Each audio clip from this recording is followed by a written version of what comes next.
Karen, Yes. remember when we first started the show? hmm What was my number one biggest fear? Death. That's right. I was the biggest baby when it came to death, right? hmm Now, through the course of us doing this show, that fear has lessened a little bit. Well, that's good. But as a skeptic, the thought of dying every once in a while still rears its ugly head and makes me drop into a panic, right? Hmm. Well, this week, we're speaking with someone that specializes, for lack of a better word, in assuring families during the time leading up to death. And what she's got to say about why we shouldn't fear dying is going to stick with you for a long time after this interview. You don't want to miss this episode of the Skeptic Metaphysicians, starting right now. My name is Will. And I'm Karen. And unlike Mulder and Scully, we both want to believe. so we've embarked on a journey of discovery. We've talked to people deeply entrenched in the spiritual and metaphysical world. We've thrown ourselves into weird and wonderful experiences. I even joined a coven of witches. And wait, you joined a coven? Yep, all in the interest of finding something Anything. that will prove that there's something beyond this physical, three-dimensional world we all live in. This is the Skeptic Metaphysicians.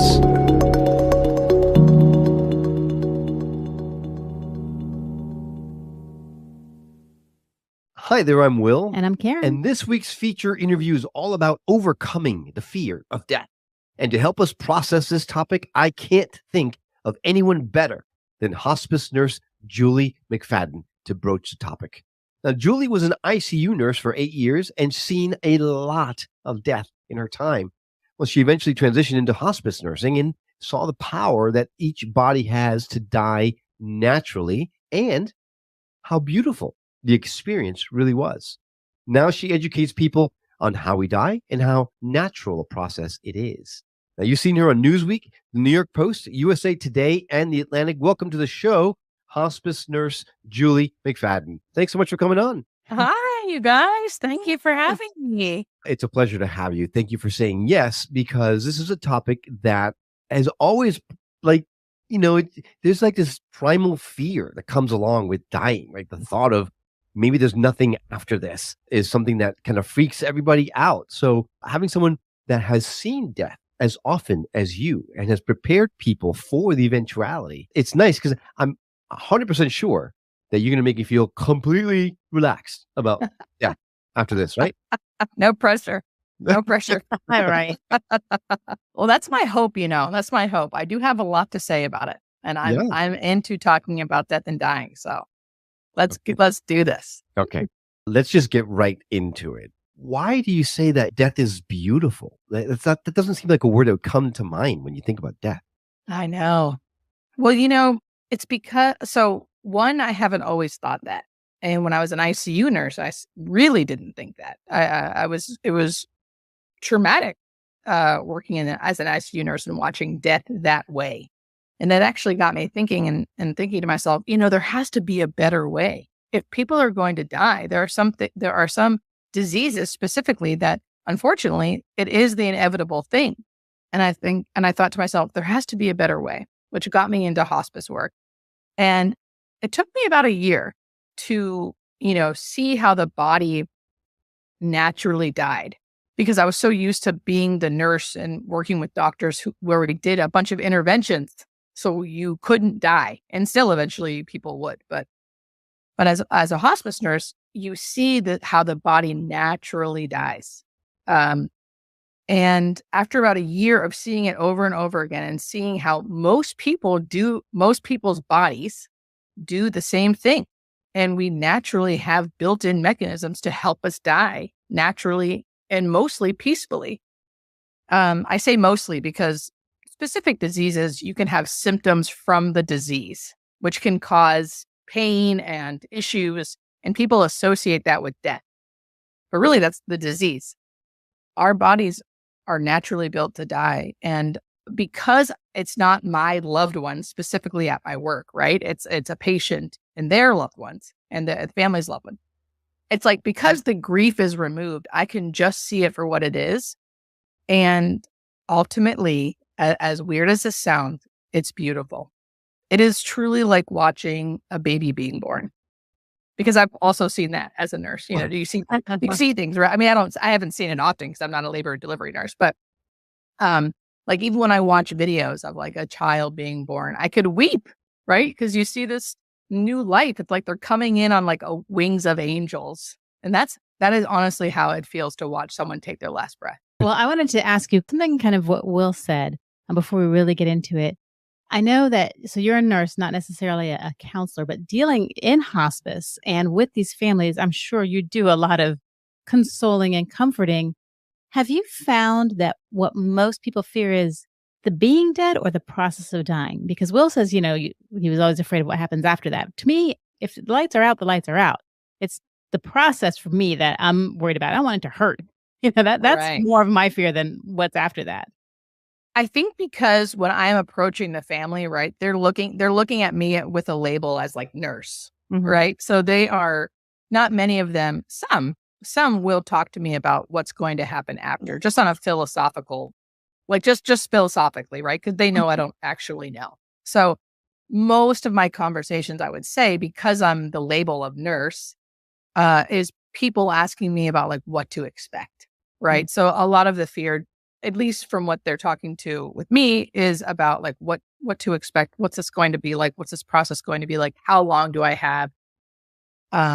What can I expect? And really normalize what I see is when I normalize what's happening to them, and I seem to come with an authority of like, here's what I expect. Not myself, anyone who works in hospice, right?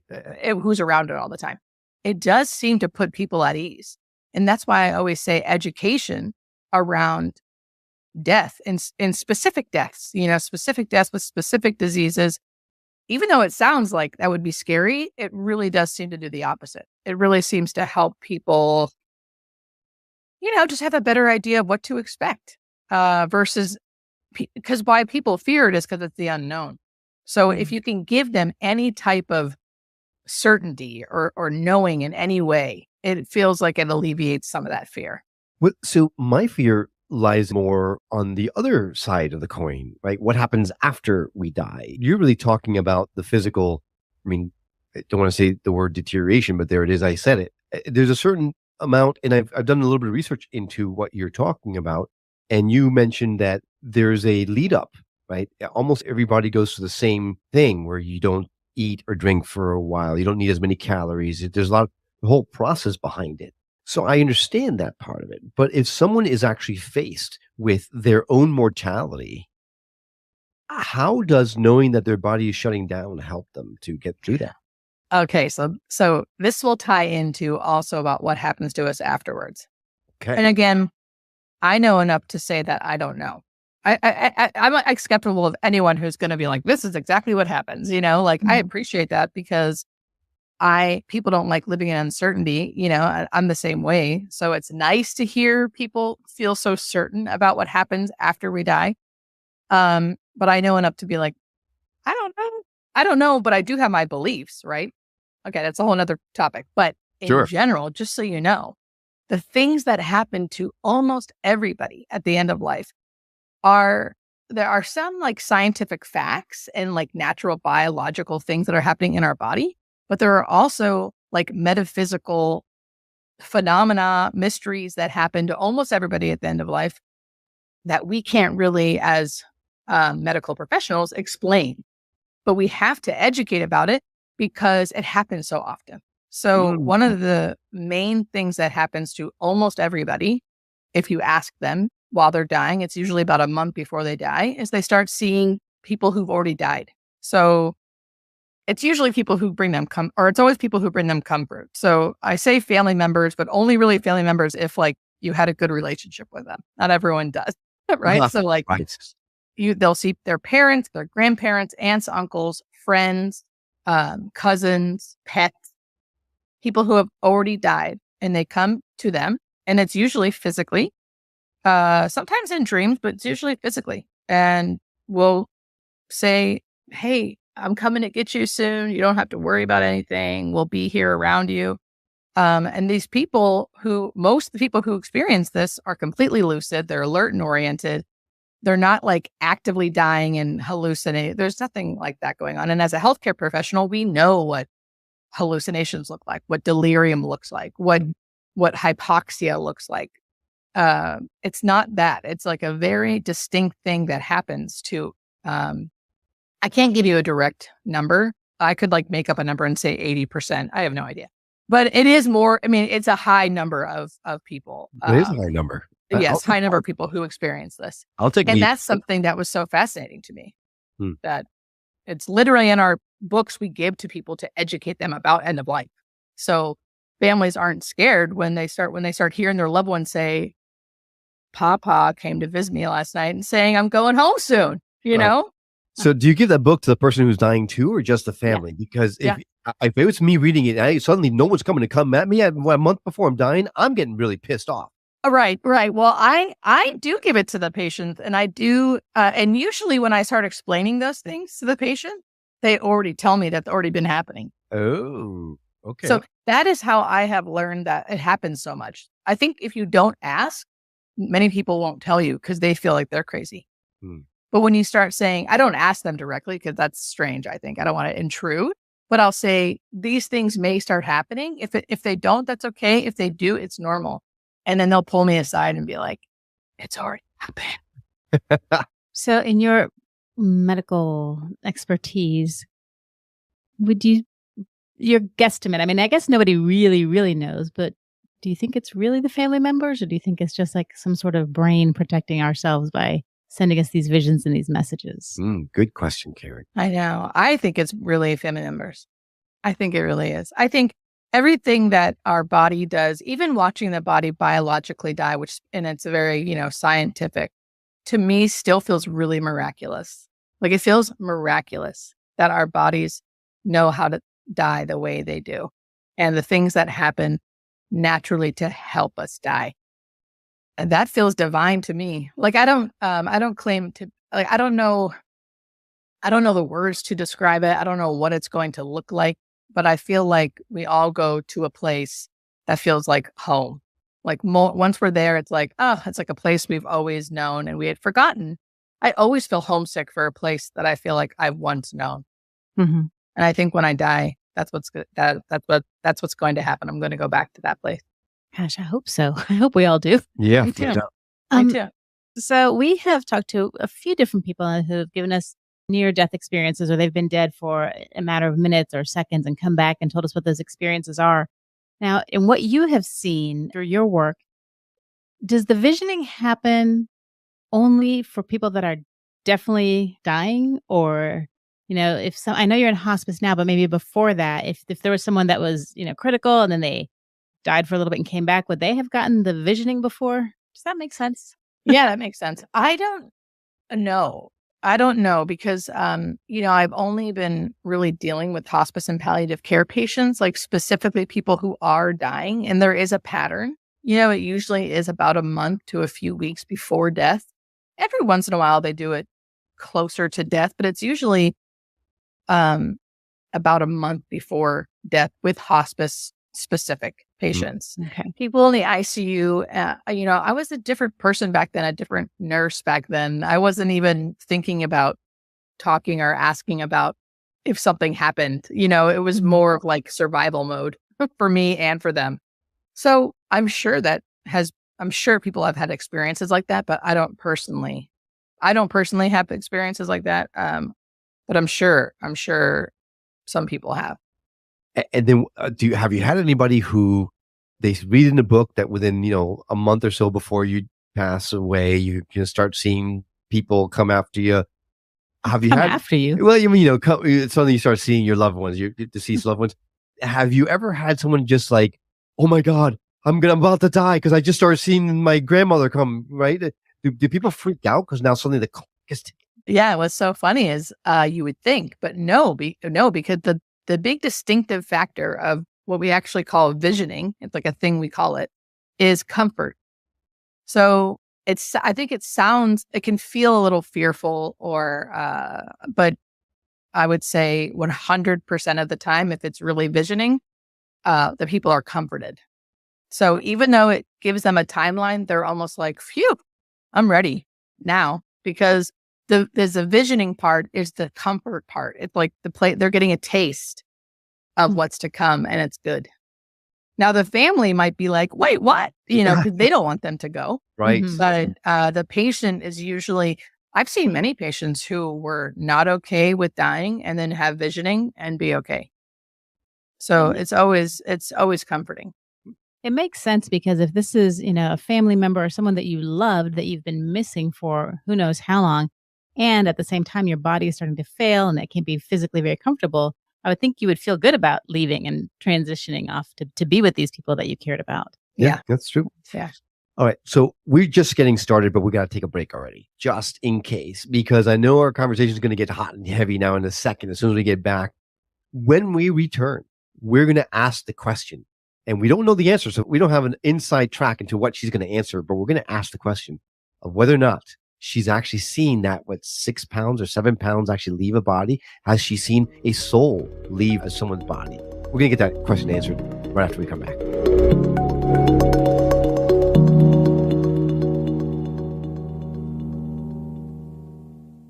Welcome back to the Skeptic Metaphysicians. We are talking to hospice nurse Julie McFadden, who is just surrounded by death. And she is here to tell us how beautiful it actually is and how comforted people are right before they pass. We talked about visioning, which is when past deceased loved ones come back and tell you how wonderful it is and you're getting ready to pass and we're there for you and comfort you and all that kind of stuff. But then right before we took a break, I asked the question that I've been dying to ask. Everyone says that sometimes when someone dies, you can actually see the soul leave their bodies.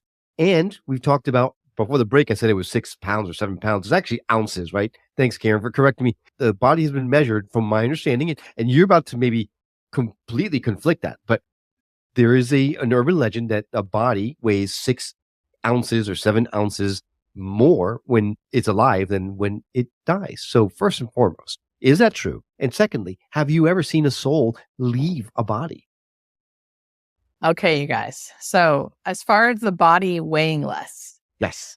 I got to say this. I don't know who's weighing these bodies because I know we're not. I know the hospice team is not weighing the bodies, and people who, so I don't know. I think that might be an urban legend. That is a good movie, though. Have you guys seen that movie? We have. Yeah. I love that movie. As far as I know, we're not weighing any bodies. It's actually really hard to weigh a dead body. They're super heavy. So I don't know. But have I seen a soul leave the body? Also, the answer is no. I do not see anything. However, I will say, I feel like when I witness someone take their last breath, which I have several times, I feel like the best way to describe it is like the room changing. It feels like a sacred moment, or like where time stands still when someone's in that moment of what I'd call actively dying. And someone can be actively dying for a few days. I mean, I've seen someone actively die for like 2 weeks, which is abnormal, but in those last few hours, when you're really watching that person, that body, that room feels different, and not necessarily bad, just different. It's kind of like expanded. It's like eternal, it feels like. And then they finally take their last breath and it's like, it kind of all closes up. Again, not bad.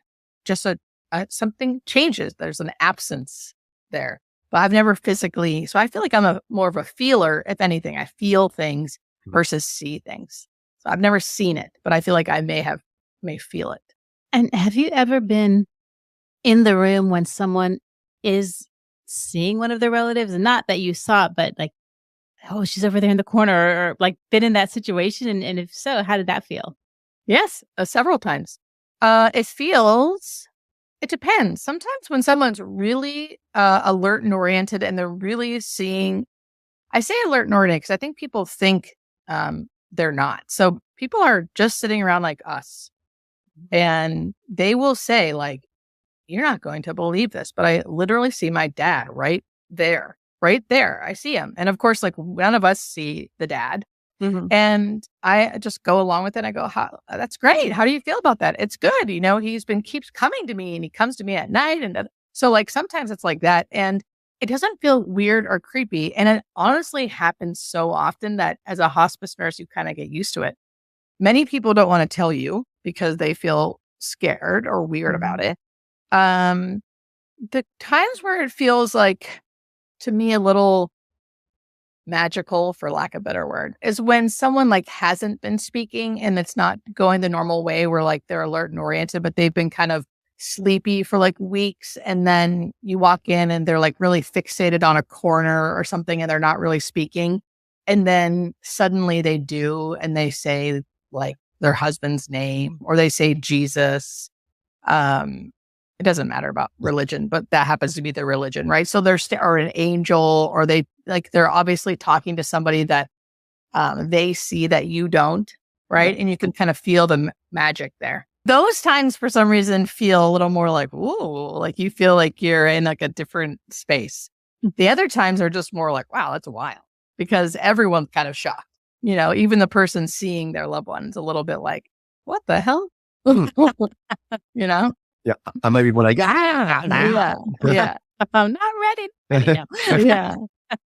Have you noticed a difference between people who are, religious or spiritual and people who aren't with regards to visioning?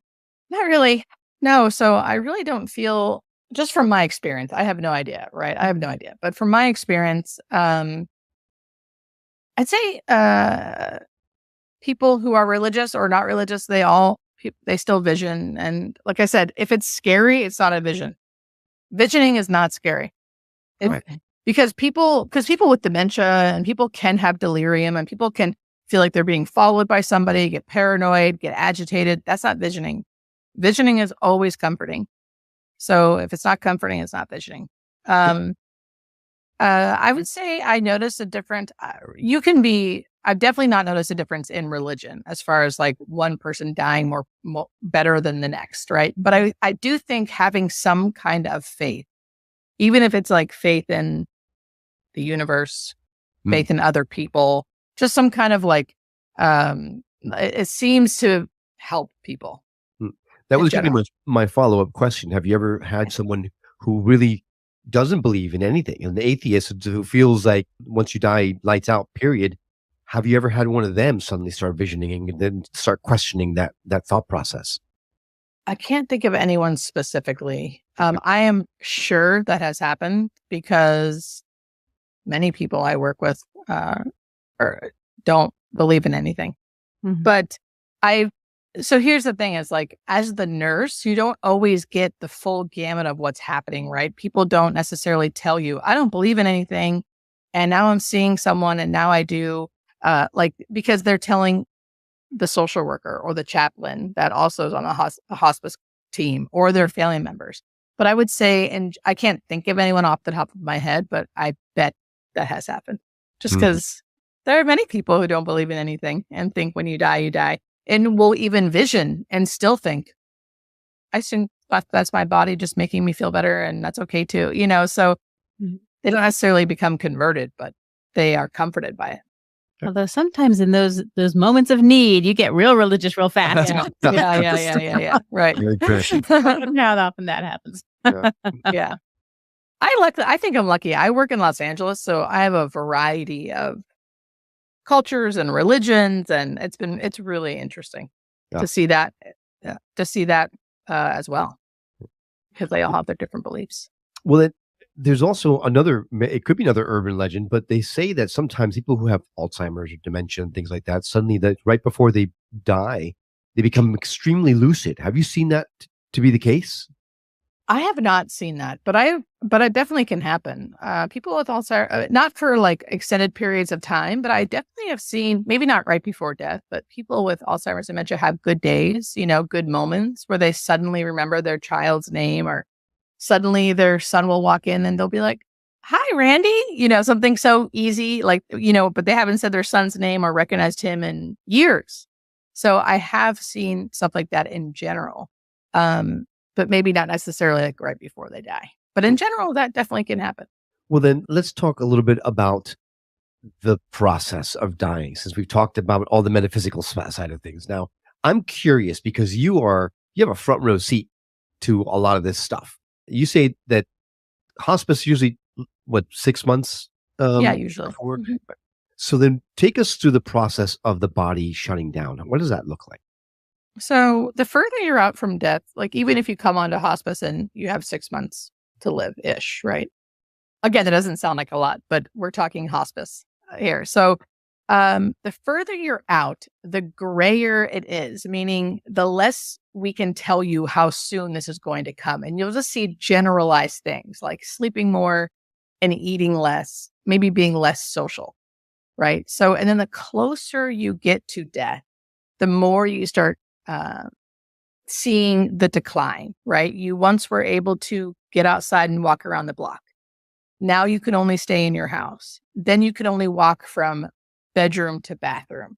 Now you need help getting to the bathroom, sitting down, and someone to help toilet you. Like you start losing your functional ability as time goes on.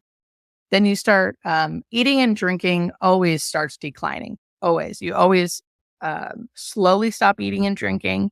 And then you slowly start sleeping more. So increase sleep, decrease food and water intake as that 6 months is heading towards, as you're heading towards your end of life. Usually around like the month mark, right, is when you start seeing dead relatives. And again, not everyone does, right? Not everyone does, but many do. Many I'm do. going to be really mad if I don't. I'm just telling you right now, Julie, I'm coming after you. I think you will. I think you will. So around the month mark, you may be seeing dead relatives, dead pets, dead loved ones. Again, you're not eating and drinking that much. You're sleeping a lot. And when I mean a lot, 16 hours, 18 hours. Wow. Your functional ability is getting lower and lower. You're not as social. And then we come to, it's kind of like a transitional area when it's like, it's before you're actively dying, which is the last part, when you're sleeping 18 hours a day, barely taking any food and water. Depending on what disease you're dying from, you may have symptoms, right? But death does not necessarily cause symptoms, but the disease you're dying from can cause confusion, maybe pain. Death doesn't cause pain, but the disease you're dying from can. And then you head into the actively dying, and it's usually a very gradual thing. In the actively dying, we know you have about a few hours to a few days. And this is when the person is fully unconscious. So they're not waking up. You have changes in breathing, very normal. It's a metabolic thing that's happening in your body. Changes in skin color, and you may have a little gurgly breath. Your eyes will be open usually because it actually takes muscles to close your eyes. Your mouth could be open because it takes muscle to close your mouth, and all your muscles are relaxing. So this is the part where I really like to educate people because most people aren't used to seeing that, right? So they automatically see it and they're like, my loved one is suffering. This is awful. We need to do something. We need to help them. What are we doing? Mhm. And that's the part where I want to try to really normalize this because it's hard to see, but nothing's actually wrong. Nothing's actually wrong. And how do we know that your loved one's not laying there like trying to tell you something? Because people always think that. How do we know they're not in pain if they can't tell us?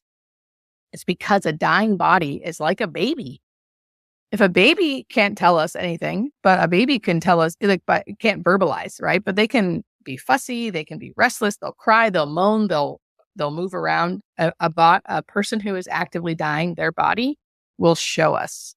And we know that because we see it all the time, right? Like hospice nurses see dying bodies all the time. So we know when a body is comfortable and when it is not.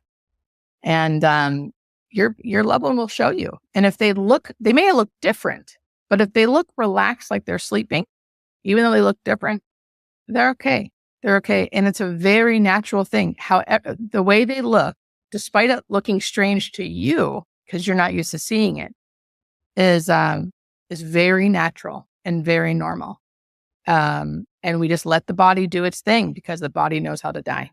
The body knows how to die. Wow. The body knows how to die, yeah. And the less we mess with that, the better it usually goes. Our calcium levels start going up, which makes us really tired. We stop eating and drinking. Eventually, the body goes into ketosis, which is different than there's a whole craze now in the workout world of ketosis. Sure. It's not that because you're still eating. This is when you're fully not eating and drinking. Your body goes into ketosis. It releases endorphins. You actually feel good. It dulls your pain receptors, like all of these things. You don't feel hungry and thirsty. You actually feel better the drier you are. It's miraculous. Yeah, it doesn't sound terrible. You get to see your family that's passed on. Yeah. You get to just sleep. I mean, Yeah. And people are so not used to seeing it that that's the common story, is that people think their loved one suffered and they witness their loved one having this traumatic death, they think, right? Mhm. And I don't want to not validate that, but like from when then they describe what happened, I'm like, oh man, that's like a totally natural death. No one told them that. So when you see it and no one tells you this is normal, I can see how you would think it's traumatic. Their eyes are open, but they're not looking at you. They're breathing funny. Their breath, it sounds wet. And if you don't understand what's happening, it can be really traumatic. Right. And hence why I started my whole channel, because I ran into that so much. Right. And I think that's so great that you're doing that, because it is so scary for not just the people that are sick, but I would say even more so their family members that are watching all of this. So having you there to kind of explain some of it, I'm sure is incredibly helpful to so many people. Some of these things you've told me, I wish I would have known when I was with some loved ones that I was there when they passed, and it looked terrible. They looked like they were suffering, and it just was heartbreaking. But now, I mean, it's been a while, but now I feel better about all of that. So yes, the changes in breathing specifically, even other healthcare workers, and no blame to anybody if you're not used to seeing it, you don't know what it's actually physically going on. It can seem scary. I mean, there's literal physical changes in how the person's breathing. And if you're not used to seeing it and you know how you're supposed to breathe, you're like, wait, that can't be good. That can't be comfortable.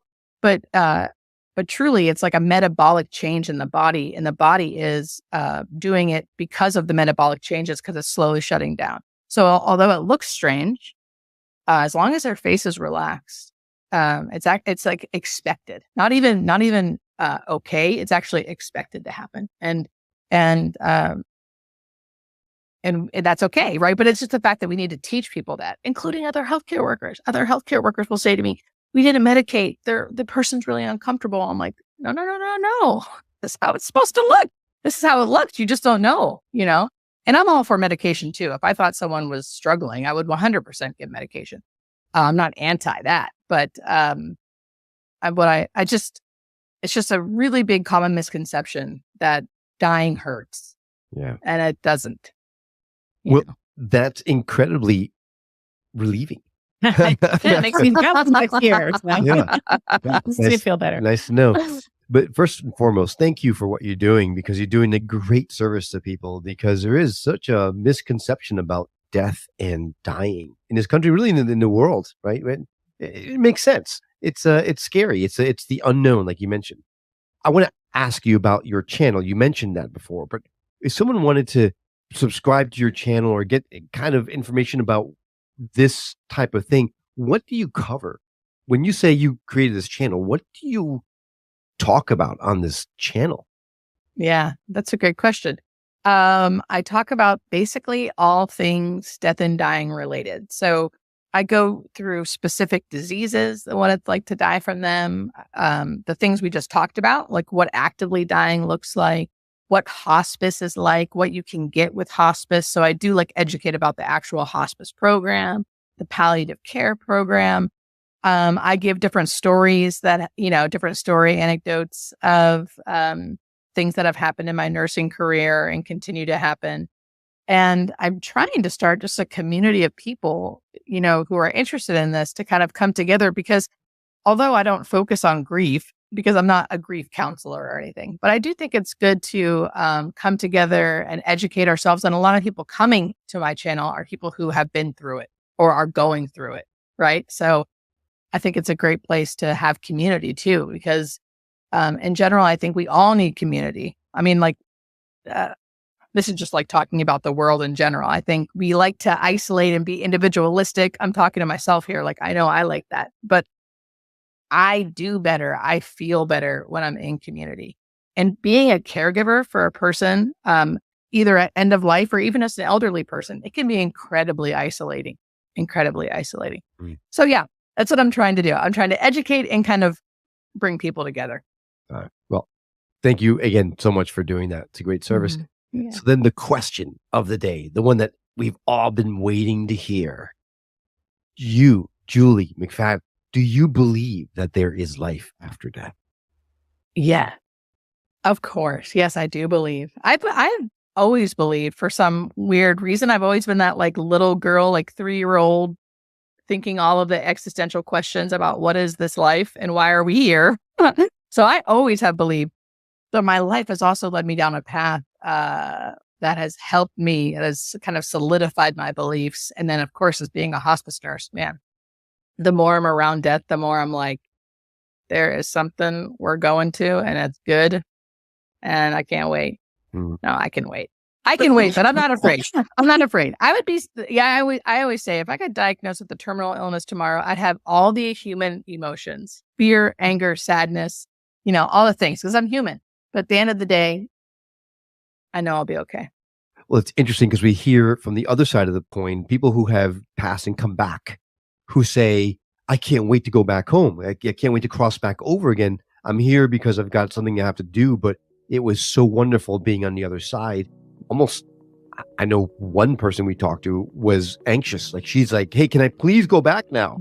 So it's nice to hear from the other side of the coin, someone saying the same thing. Not that you're in a hurry to die, but rather it's not an unnatural thing and it's not a thing to fear. So, Julie, thank you so much for coming on and sharing your expertise with us. I know that I'm going to sleep a lot better tonight. I know Karen, is always like you, has always known that there was something out there, but people like me, you need people like you to hold our hands to it. So thank you for doing it.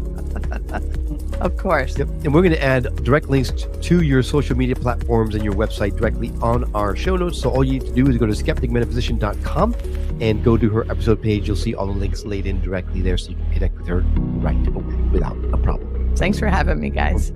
This has been great. Thanks for coming along on this journey of discovery with us. We'd love to continue our conversation with you on our website at skepticmetaphysician.com or on Facebook and Instagram under Skeptic Metaphysician Podcast. If you know someone who would benefit from hearing the messages we're sharing on the show, do them and us a favor and share the show with them. It will help get the word out about us, and it may just change someone's life for the better. And if you're listening to this on the radio and you missed something, well, not to worry. All of our shows, including this one, can be found at skepticmetaphysician.com, where you can also watch the videos or even send us an email or voicemail directly from the site. We absolutely love feedback and would appreciate hearing from you. Well, I hope you've enjoyed this episode as much as we have. That's all for now. We'll see you on the next episode of The Skeptic Metaphysicians. Until then, take care.